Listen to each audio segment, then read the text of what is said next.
Section 3.6a is about solving proportions. When you see the word solve, usually it means there's a variable involved, and there's an equal sign, which means these two fractions are equal, or the two ratios are equal, but one of the units is unknown. We don't know what n is, so we have to figure it out. So to solve the proportion, we're going to use the cross product. I'll multiply my extremes here. N times 16 is just 16n, and then I'll multiply the means. 15 times 24. I don't know what that is, so we'll multiply it out. 5 times 4 is 20. 5 times 2 is 10, plus 2 is 12. Placeholder. 1 times 4 and 1 times 2. Looks like 360.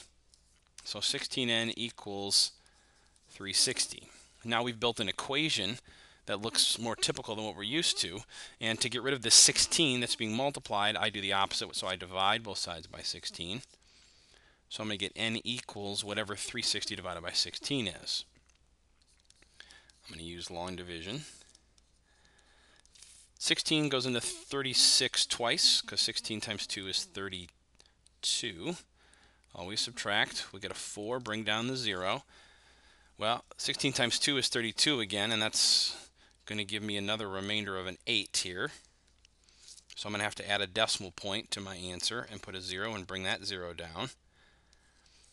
16 times something is 80. I'm thinking 5, because 5 times 6 is 30. Carry over 3. 5 times 1 is 5, plus 3 is 8. Remainder 0. So 22.5. So here's an example that you can use cross product to solve for an unknown in a proportion. Here we're going to solve this proportion. It looks a little different because the variable is on the lower right here. Doesn't matter, we're still going to use the cross product. 8 times x is 8x. 3 times 12, well 3 times 10 is 30. 3 times 2 is 6, so that makes it a 36. Isolating the x by dividing both sides by 8. 8 goes into 36, so 4.5. So x equals 4.5. Here we begin to apply this idea of ratios to real situations. First, we're going to define something called a rate. A rate is a special ratio that has two measurements that have different units. And what I mean by that is illustrated in this example right here. Trent goes on a 30-mile bike ride every Saturday. He rides the distance in 4 hours. At this rate, how far can he ride in 6 hours? A typical math word problem. But what's really in here is this idea of a rate. There are two units that are being compared.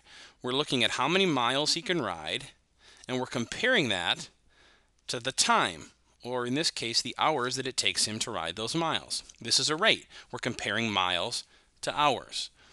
Now, the interesting thing about that is you can use this rate idea to create a proportion that you can solve. Now, if you're going to create a proportion that you can solve, you have to have one ratio that you know both numbers and another ratio where you only know one of the numbers. So we're going to set that up right now. It says that Trent goes on a 30-mile bike ride, so that's going to be how far he goes, and we know that it takes him 4 hours to do that. So that creates a ratio of 30 to 4. Now, we want to know how far he can go, but we don't know, so we'll use x, and it takes him 6 hours to do that. This sets up a proportion. We have one fraction or one ratio where we do know both the values, and one ratio where we don't know one of them. We put an equal sign between them, and now we have a proportion. And you know how to solve this. Multiply, cross product. 30 times 6 is 180. 4 times x is 4x. Divide both sides by 4. And so x is going to equal 45. Now, one thing about a rate problem is you got to label it properly. The x value is on the top of the fractions, and the top represented miles. 45 miles he can travel in 6 hours. Here we have another rate problem.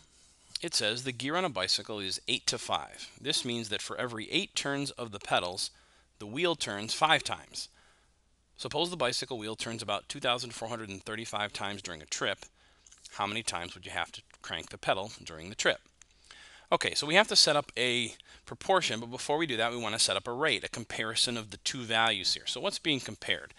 Well, it says every 8 turns of the pedals. So it looks like pedal turns is being compared to what? It's being compared to wheel turns. So there is my rate. I'm comparing pedal turns to wheel turns. Now it's important to write that down, I think, because then you always know what number to put on the top of your ratio and what number to put on the bottom. So we can at least set up this first fraction 8 to 5, because we know for every 8 pedal turns we get 5 wheel turns. Now our next fraction, which one of them is going to be our unknown? Well, it says how many times would you crank the pedals? So this is going to be our unknown, or our x value. So I'm going to put my x on the top. And if I don't know the pedal turns, how many wheel turns do I get? Well, 2,435 wheel turns. So there's the proportion that we're going to set up. One ratio that we know both numbers, one ratio in which we have an unknown, and now we can solve by using the cross product. So 19,480, and that equals the other product, which is 5x, and then we can solve that. Divide both sides by 5.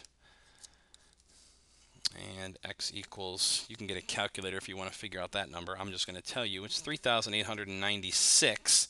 Now 96 what?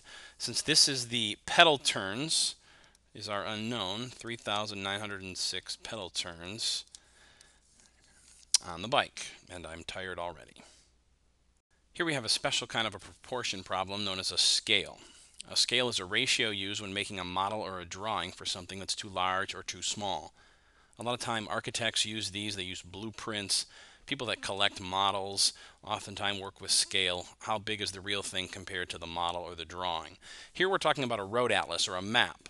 And the scale on the map of Connecticut is 5 inches equals 41 miles. And what is the distance in miles represented by 2.5 inches on the map? So first we want to set up our ratio. Well, the map is being compared to real life, and the map is in inches. So I'm going to make sure I write down the unit here. The map in inches, compare that to the actual size on the map, which is measured in miles. So this is my ratio that I want to write down. Well, I'm given a ratio of 5 inches is 41 miles. So there's the one ratio that I do know. And now I want to use the one that I don't know. What is the distance? Which means the distance in miles. So I'm going to put my x value down here. That's the one that I don't know. Represented by 2.5 inches on the map goes on the top. So there's my proportion. And I solve that with cross product. 5 times x. 41 times 2.5. So it looks like 102.5. Now I'm going to solve this for x. Divide both sides by 5. So it looks like x equals 20.5. Let's make sure we get our label right. It's on the bottom of the fraction here, which is the actual miles. So in this case, the distance on the map is representative of 20.5 miles.